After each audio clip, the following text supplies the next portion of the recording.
Welcome back to the Varkha Cholani channel.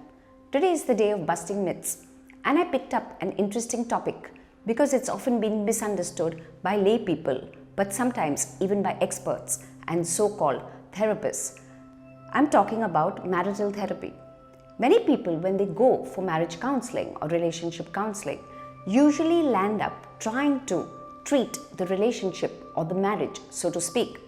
But nothing could be further from the truth, because when a married couple or a people staying in with each other or living in a relationship come to us, the first question that we would like to ask is, who really is the client? Is the client the marriage, the relationship, the system in which these two people couple and live in together? I would hope that you would say no, the relationship, the marriage, or the system in itself does not really need to be corrected. But it's the two individuals that make up that part of marriage or of that live-in relationship that really need the help. Why do I say that? Because marriage is a referent. What do I mean? Marriage is a very vague and an abstract term which has or connotes a certain meaning. But different people have different meanings for terms like happiness, sorrow, marriage, relationship. For example, if someone comes to me and asks me, Varkha, I want to be happy. Would you be able to teach me how to be happy?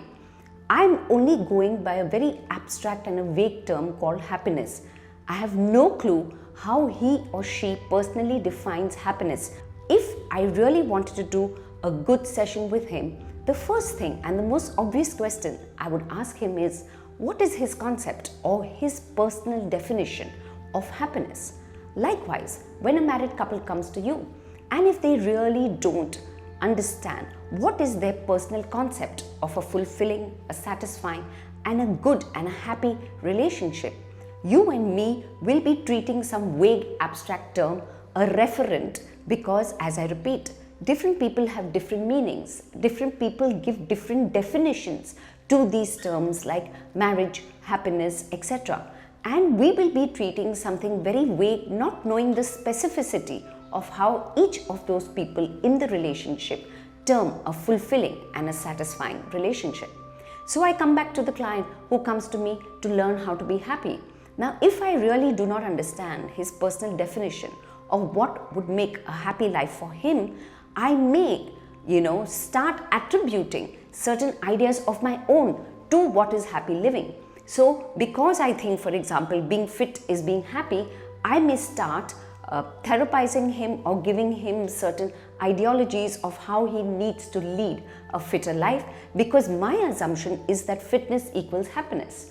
Likewise, people, when they come for marriage therapy, if we haven't really understood what are the two people's ideologies of what makes for a fulfilling relationship, many times therapists assume certain things and try and teach the couple to be a happily fulfilled, satisfied couple, where we actually project our own ideas of what a happy marriage should be or ought to be. Again, let me exemplify it. Many couples prefer sexless marriages. Yes, they do. Now, for you and me, that may be anathema and a complete no-no. And we believe that their marriage is not a good one because they unfortunately don't have any sex or not enough of it. But honestly, who are we to decide for them? Because there are many people who prefer no sex in marriage but look to other facets which fulfill them and which satisfy them. So let's bust this myth that when we try to do relationship counseling or marriage therapy, we have to correct the marriage. No, we have to look very carefully at the two individuals who make up that coupling, because Dr. Albert Ellis, the great psychologist, said, whenever you find yourself in a problem, be sure you are part of the problem. So the part of marital breakdowns, the part of unfulfilled relationships is not the system. It is the two people who come with their own ideas. And usually marriages begin to fall apart when there are two people who come with contrarian ideas as to what makes a good life, what makes a healthy relationship, what is fulfilling for them. And we have to therefore concentrate on the two individuals and their personal points of view, their philosophies of life, their worldviews about what would make for a fulfilling and a satisfying life for them. So let's bust this myth that there is nothing like marital therapy. Usually, if you have trouble in your relationship, you need to have the courage to step back and see what is your part in the contribution to that trouble. Thank you for watching the Barkha Chulani channel. If you like what you hear, please do hit the like button and do share my video, and of course, continue to subscribe. Till next week, it's goodbye and thank you.